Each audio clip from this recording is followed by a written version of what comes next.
So let's put those lost 3 minutes behind us. Move forward. We're at 3-1 F91, so this could be the closer, and this is going to be on Medusa. Well, Medusa, this is a very good map for Zerg. There's a lot they can do here. Muta Harass is very strong. If you open with a quick Lurker build, you can kill those temples and get up on the Terran high ground. But at the same time, Terran can take a very fast expansion on two of the spots. The 3 o'clock position and the 6 o'clock position both have Ling-proof wall-ins outside the natural. So if Strelok gets either of those, he's going to be able to open up very strongly economically. Yeah, and as you said, we're probably not going to see two hatch mutas, even though I would love to, given that it's not going to be on land latency.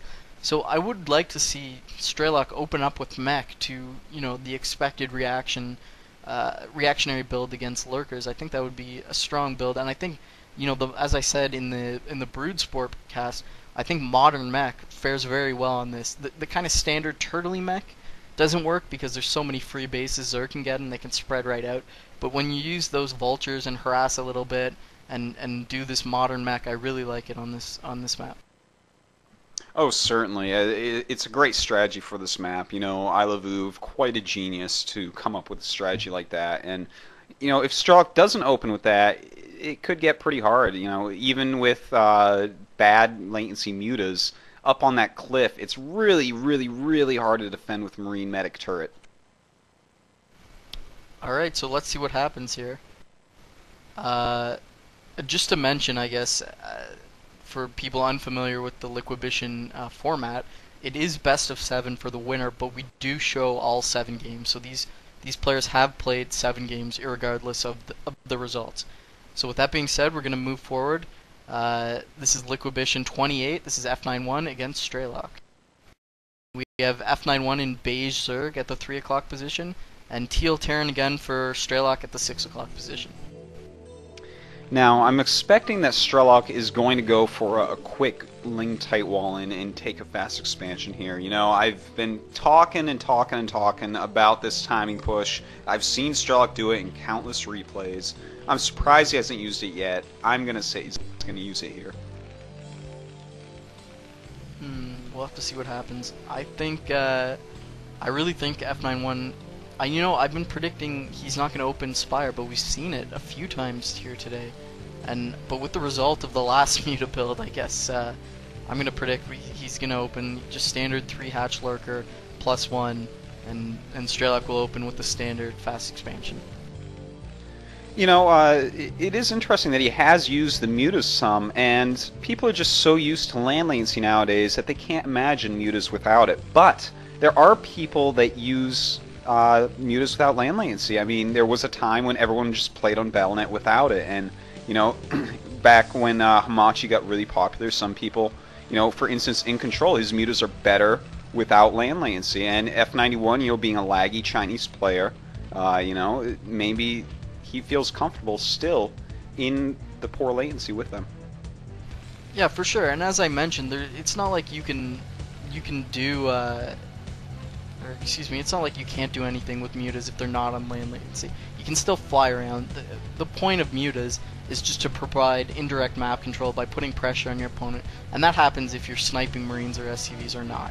So even if we're playing on old school BNet latency, you can still just fly around, take pod shots at undefended buildings, and that still gives you the timing to get your economy set up and get the lurkers out. So it sounds like even though we're familiar to seeing this incredible, 3-hatch Muta killing Terran players or being defended very well, you can still just fly around and poke around kind of the old school BNet latency Muta builds. That's a good point you bring up, something people don't really seem to realize, that yeah, we see some people with insane Muta micro, it can kill so much, yes, but the thing that you're not really noticing, because it's really hard to notice, is that the pro gamers, half the power of their Muta comes from the patterns that they harass the Terran with. The fact that they can fly around the base, they know the movement of the units, they know where to hit, when to hit it, and that pattern in and of itself, without the micro, is still very powerful. So let's take a look at F91's build here. He's up to 14 supply, going to put down that spawning pool. So his build was 12 hatchery at expansion after the 9 drone scout. He saw that that Strelok, walled in with no Marines out. So he's expecting a fast expansion, and he put this third hatchery down at 14 supply before a spawning pool. So this means he's going to try to just stay alive, you know, weather the initial rush, and just to get that much more larvae, that many more drones.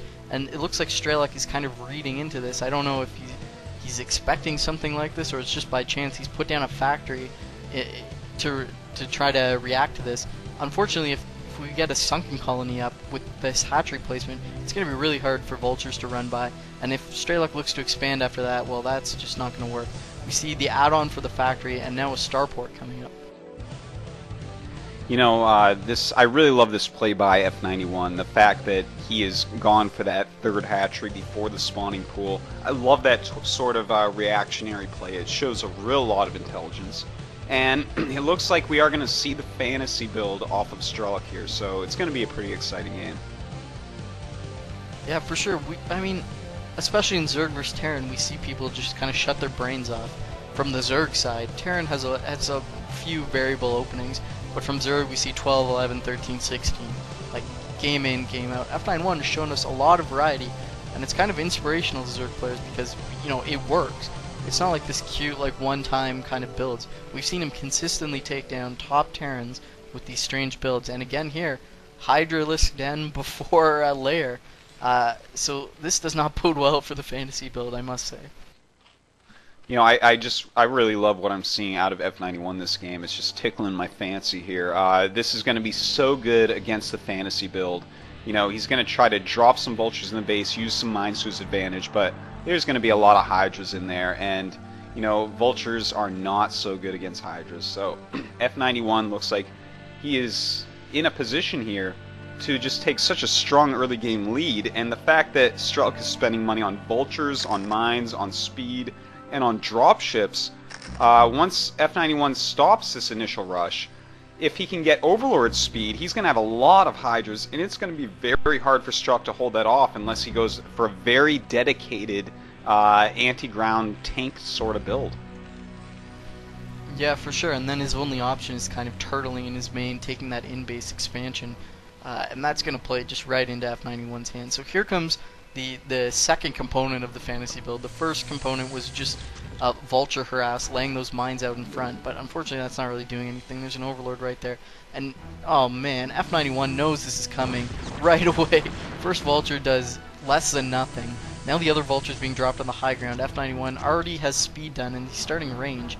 So these vultures are, I don't know why Strelok's even bothering. They're going to run around right into this army that's flanking around, just laying some mines, but so ineffective thus far. It's really really incredible reactionary and really nice predicting skills by F91, just shutting this down so cleanly.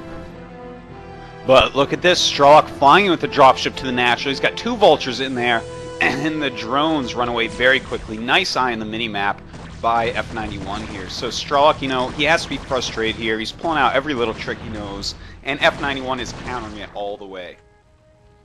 Yeah, those vultures got shut down, dealing no damage. We see Strelok trying to take his natural and trying to get siege mode here. He's just going to get his first tank out pretty quickly. But, I mean, I don't know if he'll be able to live the A move from Zerg. Or maybe F91 will wait for Spire, we don't know. I hear a dropship. Here it is at the top of the main.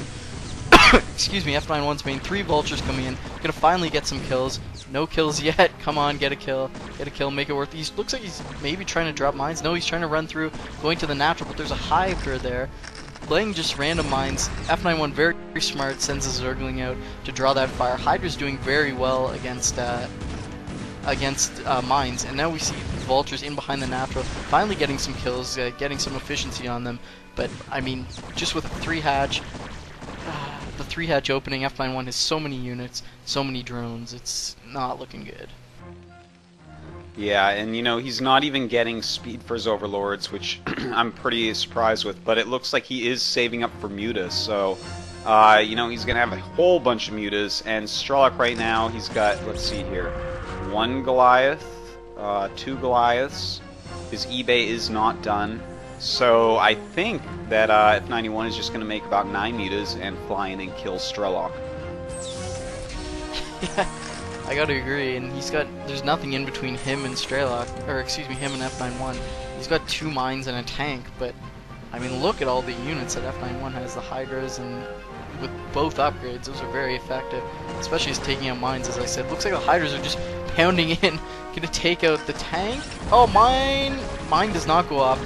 Now Goliath's getting, man, Strelok is just getting rolled by 4 Hydras, and if the rest of F91's army would come, finish him off, but look at all these mutas in the main. Looks like he knows it's over. He's just thinking about what he's gonna spend his money on. Yeah, you know, these mutas, I'm feeling bad. Strelok just lost some Goliaths. He cannot be losing Goliaths right now. Really, Strelok, you know, his economy isn't even really that good. His command center's a little bit late. His SCV production is not quite up to Q. His depots are a little bit late. You know, nothing is really going his way in this game or this match. I'm surprised F91 is not moving in with these mutas. Looks like he's waiting for over 11. He's got 11 in that group. He's waiting for some Scourge, knowing this is the fantasy build and there will be Valkyrie out. He's got Scourge to handle that. Now moving in with a lot of mutas. There's only 2 turrets here, and a few Goliaths and 1 Valkyrie. This is not going to be enough to defend this. Scourge, no, Scourge do not take the bait into the command center. Here comes the Valkyrie taking out 1 Scourge. Oh, Chinese triangle. Shuts down the Scourge, and I hate when they glitch like that. It's so frustrating. But now he's got control of the high ground. He can just do whatever he wants. This is, you know, an impossible situation yet again for Strelok. Yeah, F91 is just going to make units and units and units, and really, Strelok, you know, I don't know. Is there a way to come back from this? I don't think so. I don't think Uv himself, the inventor of this particular build order, could come back this game. It looks like, look at this, taking out the tanks, the Goliaths are out of position. There's just, I mean, he has no Valkyries to back up those Goliaths, so the mutas can just kind of run amok. And F91 taking a 3rd gas base right now, pumping out a ton of Hydras after killing all those tanks. And it looks like it's just a matter of seconds before Strelok's going to have to GG it. Yeah, and this Muta Hydra, oh, the huge mine goes off. I was going to say this Muta Hydra combo is so strong against mech because the Hydra's just creaming those Goliaths, and then any tank that tries to siege usually gets sniped immediately by mutas. Looks like there's just such a macro disparity here that F91 can just move in with this Mutalist, Strelok trying to land that barracks to complete his wall, get a tank sieged up, but that's going to get shut down immediately. Looks like F91 is going to clean up Strelok, take this game, and he's going to take the match and be, you know, he's sitting atop this throne. Who can take him down? Clearly, we haven't seen any foreign Terrans who can do it. I'd like to see his other matchups next. Yeah, I tell you, he already killed JF. I'm wanting to see, you know, Noni or Cloud against this guy. I don't really want to see his ZVZ, but I think Noni or Cloud maybe would have what it takes to take him down. Yeah, it's just, we've seen so many non-standard games and standard games. He can take it, you know, both ways, and it's been a while I've seen a smart, versatile Zerg with mechanics like this. And before this event, I didn't know much about F91, I'll be honest, and the Chinese scene. They're kind of isolated, but this has really opened my eyes to the kind of players they have. Wow. So 4-1 for F91. Yeah, really strong so far, and, you know, I don't know if Strelok is even going to be able to take another game off of him. F91 seems to totally have his number.